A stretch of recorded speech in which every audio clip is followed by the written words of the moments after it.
Okay, this is going to be an NBA draft and NBA free agency recap. It's been kind of a chaotic couple of weeks. You know, the salary cap is going up over the next couple of years. So just a lot of restructuring and maneuvering from a lot of different teams. But let me start with the NBA draft first. I definitely want to talk about the Knicks and the Lakers first. That would make sense. But let's give credit where credit is due with the number one pick. The Minnesota Timberwolves, they went with Karl Anthony Towns. It's funny. It seemed like Okafor was for a long time, the sure bet to be number one. But because of how dominant Towns was with Kentucky, you know, they just could not lose a game for so long. And a lot of it just had to do with him. If you remember some of the games, the Kentucky games, he was just huge defensively. Along with Willie Cauley-Stein, of course, he definitely had help. But there was just so many times late in the games where he came up big. So I definitely think his stock rose a lot over the last couple months of the college season. So, you know, Minnesota took him. He's a dominant big man, 7 feet tall. I think the combination of him and Wiggins, you know, down the road, that is going to be a scary 1-2 punch. And with Wiggins, you know, he was a rookie of the year last year.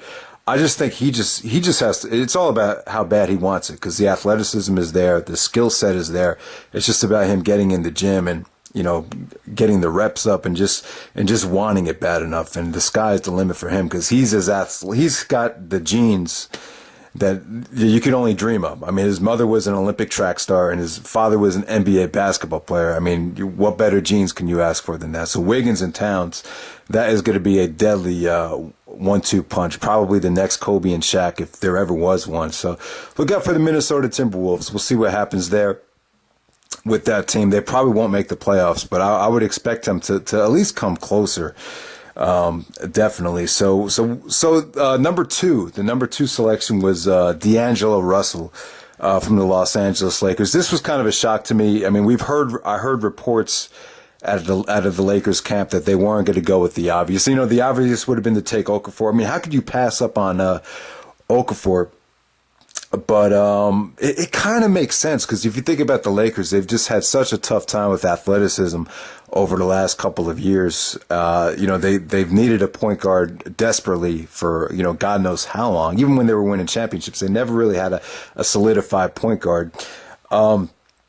So, you know, I just think, you know, it's the kind of pick where I think they were going for the ticket sales. You know, Jim Buss, the Buss family, they want to run a fast-paced offense. They want to sell tickets. So, you know, the thought of maybe this is the next Westbrook, this is the next Chris Paul, I think that had a lot to do with it. But the safe pick would have been to go with Okafor. But, you know, there is a lot of questions about Okafor as well. You know, he is lacking a lot on defense and, you know, his foul shooting. There's definitely a lot of flaws in his game, but he just would have been the safe pick. I just think it was maybe a little bit too good to pass up on Okafor when we're looking at what's happening in the summer league right now. You know, D'Angelo Russell, you see his turnovers are sky high.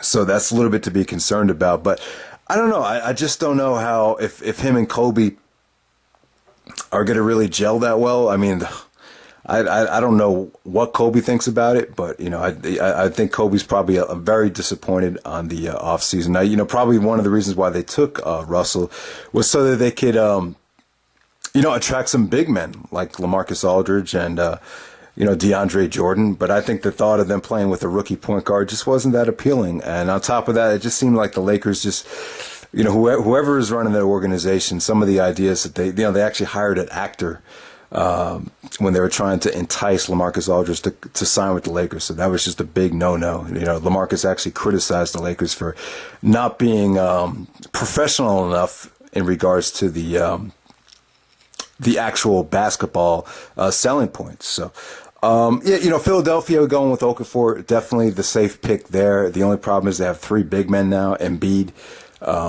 they got Nerlens Noel, and then they got Okafor. I mean, how are you going to fit all those 3 guys in at the same time? The good news is Embiid is going to be out again, so maybe they should just tank and try to pick up the best guard in the draft. And then if they do that, I mean, you know, they'll have all the pieces to the puzzle right there. I mean, God, that's tough to talk about. You know, Embiid's going to have a foot surgery again, so you just hope that this is not the end of his career. That's a terrible sign, but I mean, just look at all the pieces they have. I mean, I don't remember a team ever having three legit big men this young, that early. So it's an interesting situation. So they got a lot of good assets there. Who knows what they'll do? The Philadelphia organization is something that a lot of players didn't want to end up going to because there's so many question marks about them tanking. It might hurt their long-term future as far as financially goes. So we'll see what happens there. So let's talk about the Knicks. They take Kristaps Porzingis, I believe that's his name, from Latvia. This kid came out of nowhere. I didn't know anything about him. Then all of a sudden, right before the draft, people had him going up to number 2 as far as the best overall selection in the draft. You heard comparisons to Dirk Nowitzki. I saw him during some of the workouts. He looked strong. Guy could shoot, athletic. I mean, he looked good without people defending him. I think, watching some of the summer league games, defensively, he could really help out the Knicks. He made Okafor. He challenged a lot of Okafor's shots in the summer league. I was really impressed with that. Offensively, it doesn't look very comfortable at all. Good foul shooter, but as far as just giving him the ball and creating something one-on-one, it looks a little iffy so far. But only 19 years old, it's going to take a lot of time. If I were the Knicks, I think the safe pick would have been to take Winslow at number 4. The situation is Carmelo and Winslow pretty much play the same position. But, Winslow is so versatile. I thought, there would have been a way to figure it out between him and Carmelo Anthony. I just think it was too good to pass up on Winslow, especially what he did in the draft. To me, Winslow is it's like if James Harden and Jimmy Butler had a baby, it would come out to be Justice Winslow. I mean, Winslow's got the defense of Butler, and then he's got the offense of James Harden. So, I don't know. I think it was too good. And I'm shocked that Winslow fell all the way to number 10 with Miami taking him. That was a steal of the draft. Man, Miami is going to be loaded. Wade signed for $20 million, and he's going to be ready to go this year because it's only a 1-year deal. So he's going to want his money after this year is over. Plus, he kind of got screwed in the negotiations at the beginning of the free agency period. So he's out for something to prove. Question marks about Bosch and the recovery from the blood clot. But, I mean, all the pieces are there. Dragic, Luol Deng is going to be playing for a contract. I mean, they are just a very, very loaded team with an excellent best. Hassan Whiteside. I mean, this is, Riley is out for the kill, man. Riley is very old school. I think he wants to, prove that, it wasn't all LeBron. And he wants his revenge. He's never going to change, Riley. He's got that killer instinct that a lot of the guys in the NBA had in the 80s, and it's never, ever changed. So this whole buddy thing with, LeBron, it's not going to fly with Pat Riley. So he's going to expect a lot out of Dwayne Wade. I'm really interested to see how far Miami is going to go. They may actually be my pick to go to the finals. I really think they will. I think Wade is going to have a huge bounce back year. He just can't be taking so many games off. The back-to-backs, you got to figure that out. That's the only question mark there. But if those guys are healthy, I mean, look out. I wasn't really impressed with the chemistry between Dragic and Wade, but on paper, this could be one of the most attractive teams in NBA history. The problem is it's kind of reminiscent of the Lakers a couple years ago. On paper it looks good, but you got to go out there and do it, and the chemistry just might not be there. So we'll see what happens there. So speaking of the Cleveland Cavaliers, I really didn't think they should have re-signed Love. I think they spent way too much money on him, but at the same time, they gotta cash in on what they invested. They gave up a lot to get him. They gave up Wiggins and the other number 1 pick, Anthony Bennett, to get him. So you gave up 2 number 1 picks to get Kevin Love. So you had to keep him. You had to sign him.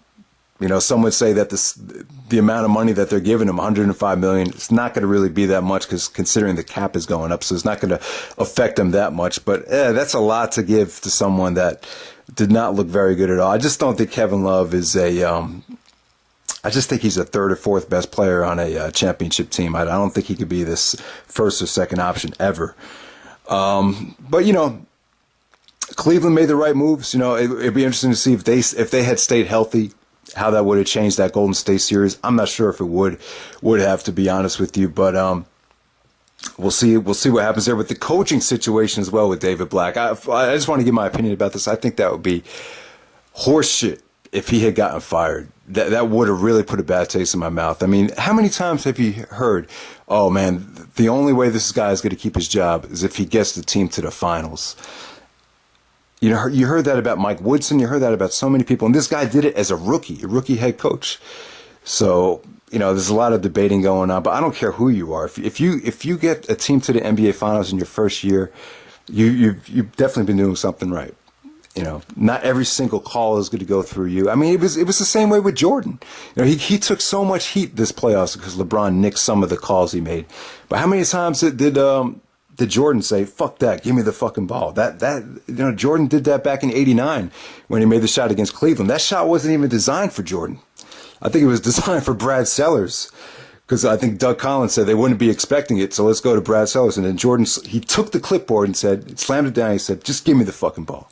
And then he made the shot. So, yeah, but I like David Blatt, though. He just seems like a good guy, hard worker. You know, I mean, anybody in that situation would have been uncomfortable. And I thought he did a great job. I thought he got more comfortable as the season went on. And, you know, if guys weren't paying attention during his huddles, during the locker room sessions, then that's on them, you know. It was J.R. Smith, by the way.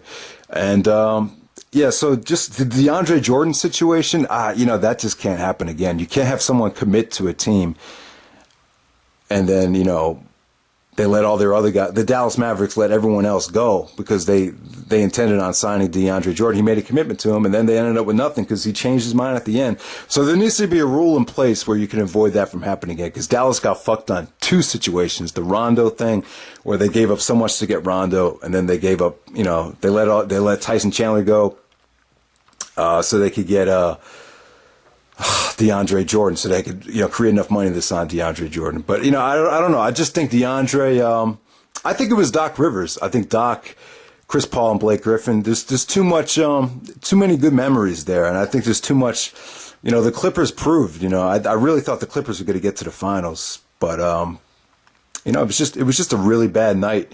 One of those nights where, I kind of compare it to Indiana, New York, Game 5, 1994, when Reggie Miller turned the tide. That series could have easily been over, but the Knicks somehow found a way to pull out Game 7. This was a different situation, though. The Clippers just gave away that series. I don't remember anyone giving away a series that bad. You know, that series was wrapped up. I definitely think the Clippers would have beat Golden State in the conference finals. That would have been that classic finals. But, yeah, you know, I think Chris Paul almost blew it, too. When the press conference, he kind of acted like he could care less if DeAndre came back. You know, it's tough because when you just lose a series, you're not really thinking that effectively. And it's easy to kind of say, he comes back, I really don't give a shit. So yeah, yeah, Doc saved Chris Paul one, because if they had lost DeAndre Jordan, forget about it. I don't think the Clippers would have a chance. But, you know, this makes them the favorites now. And when you consider what the Clippers have done in the offseason, bringing in Paul Pierce, bringing in Lance Stevenson, that's a nice variety pack right there. You know, I think Lance on a team with a lot of talent, like in Indiana, I think that's a good fit for him. So let's see what else. You know, Phoenix picked up Tyson Chandler. They had a pretty solid offseason. Chicago Bulls didn't really make a lot of noise, but I think with Tom Thibodeau being gone, this should take away a lot of the injuries. You know, I think Thibodeau is a great coach, but let's be honest, ever since he's been coaching the Bulls, it's been one injury after the other. So hopefully, you know, the coaching situation takes away a lot of the injuries. Maybe it will. Well, we'll see what happens there. But Thibodeau was such a great coach. You know, you got to wonder how that's going to affect them defensively. But we'll see what Fred Hoiberg can do out of college. Trying to think who made some other big name. The Brooklyn Nets waived Darren Williams. Wow, you know, some people are calling Darren Williams the biggest bust in New York sports. $98 million, and he actually got waived. Now that's under the stretch provision, so he'll get his money. It'll just be like Josh Smith over the longer period of time. So looks like Darren Williams probably end up with Dallas. But, you know, the money definitely changed him. He just definitely got lazy, definitely was out of shape after he signed that contract. So, I don't know. He does nothing for me, Darren Williams, you know. Is there anyone else to talk about that I passed up on? The most important, San Antonio Spurs signing LaMarcus Aldridge, getting, you know, guys that would have made about $10 million in a year to sign for the veteran minimum. I don't know how they pulled it off. But I think with the salary cap issues, with that, the salary cap going up next couple of years, a lot of guys took a big gamble. And, they re-signed Kawhi Leonard, which I didn't expect them to do. They actually made a statement that they weren't going to be signing guys to max contracts. So I'm surprised that they gave Leonard the max, but they had to re-sign him because that guy's just too valuable. Finals MVP, Defensive Player of the Year, you had to re-sign him. But, Tim Duncan taking a major discount. I mean, San Antonio and the Clippers, I think we'll see a rematch in the Western Conference Finals without a doubt. So they had a tremendous offseason. It just shows you how much respect people have for Popovich around the league. Oklahoma City should be interesting. I'm just really worried about Kevin Durant's foot. I just hope it's not an Embiid situation where all of a sudden you think he's ready to go and then bam, he needs another surgery. Westbrook is coming off a monster year, and I don't care what anyone says. I still think Westbrook was the MVP because I just think people forget how Oklahoma City would have been, one of the worst teams in the league if Westbrook didn't come back. Because when you got to remember he was out that whole first month, and they were on the bottom, maybe the top 5 worst teams in the league. And as soon as Westbrook comes back, they're a playoff team in virtually no time. So. Yeah, I don't know. I feel bad that Westbrook's year has kind of gotten lost in the shuffle. That didn't seem like it got the appreciation I thought it should have. But, him, Durant, Ibaka coming back, Billy Donovan coming in. This could be a scary situation. If these guys are healthy, this could be a scary situation because Billy Donovan, I just think he's an amazing coach. One of the toughest coaches to play for. How is that going to resonate with Westbrook and Durant? I think it'll be fine. They're willing to put in the work. So I think it'll be fine. I'm just worried about Kevin Durant's health and if he could keep up with Donovan's ruthless practices. There's supposed to be nightmare practices from what I remember reading about with Billy Donovan. So, yeah, man, if Oklahoma City's healthy, man, that's the West, that 3-way race between the Clippers, Spurs, and Oklahoma City should be really interesting to see. The other team that made some noise was the Milwaukee Bucks signing Earl Monroe. So they're going to get Jabari Parker coming back from the ACL tear. So they Jason Kidd has definitely turned that team around. They're exciting to watch. They signed Middleton. They made a lot of good moves this offseason. So I'm excited to see where they go. They gave the Bulls a nice run for their money in the playoffs. So Jason Kidd deserves a lot of credit for turning that team around. He has a lot of power. In terms of basketball operations go. So he's not only the coach, he's making a lot of decisions behind the scenes, even though he's probably not getting credit for them. Yeah, man. So that's pretty much it. Let me just say this about small market versus big market. It's just definitely changing. It's not like it was back in the 90s when you had maybe 1 or 2 games, maybe even 1 game on a week nationally where, they would only show the Lakers or, LA teams or Chicago, New York, game of the week, New York versus San Antonio, or game of the week, New York versus Los Angeles. It's a totally different spectrum now. You got a game on every single night. You can watch any game you want with NBA League Pass. The television deal is just skyrocketing right now. There's just so many different ways and formats you could watch every single game. It just doesn't matter if it's New York or Oklahoma City or Atlanta or Minnesota or, Utah. I mean, people are going to get exposure no matter where. You're going to be on SportsCenter. If you don't make it on the SportsCenter, you'll be on NBA TV. If you don't make it on NBA TV, Stephen A. Smith and Skip Bayless are going to be discussing you on ESPN First Take. There's just so many different media outlets right now that it doesn't matter what market you're in. You're going to get the same amount of exposure. You're probably going to make the same amount from endorsements. People were bitching that LeBron should have came to New York, could have made more. I don't really think that's true. I really don't think so. I think LeBron going back to Cleveland this past year, I think he proved the hype for LeBron in Cleveland this past year was just as big as any of those years from Miami. So things are definitely changing. I don't think people, with LA, there's too many question marks about the owner, Jim Buss, Kobe's health. The taxes in Los Angeles are crazy. I believe it's 12%. So yeah, that's a factor right there with the Knicks. Guys don't want to run the triangle. People worried about Phil Jackson's reputation. People don't want to play with Carmelo. They don't want the pressure of playing in with the New York media. There's too many headaches there. So, it's times have definitely changed. So it's interesting. It's funny that I love the Knicks and the Lakers. I wish the Knicks or the Lakers would make the finals every year. It's great to see the 2 big market teams in the finals every year. That'd be fun to watch. But at this point right now, they just don't have the star power. Don't have the basketball. What should I say? It's just there's just too many question marks about both organizations right now. So They both of them are just feeling the reality right now. It's going to take a lot for both teams to bounce back. You know, they've had both teams have very, very disappointing free agency. I mean, look at the Knicks. They got Robin Lopez, Aaron Aflalo. That's really the best they could have done. And then the I think the Lakers, free agency was pretty underrated. At least they got the sixth man of the year, Lou Williams. They got Hibbert. But still, if you look at it on paper, you just would have expected to see, some bigger names, or at least get somebody of that was close to being a max player. They kind of just settle for whatever they could have gotten. So it's crazy, man. But the NBA next season, we'll see what happens. San Antonio, Los Angeles Clippers, Oklahoma City are going to come out of the West, either one of those three teams. And then the East, probably going to come down to Cleveland, Miami, and look out for Chicago. Derrick Rose finally gets a whole summer under his belt while healthy to bounce back. So we'll see what happens there. All right, guys, thanks for listening. And, this video was pretty much for the basketball diehard fans. I didn't expect anyone to listen to this whole video if you're not a basketball aficionado. So take care, and we'll see you soon.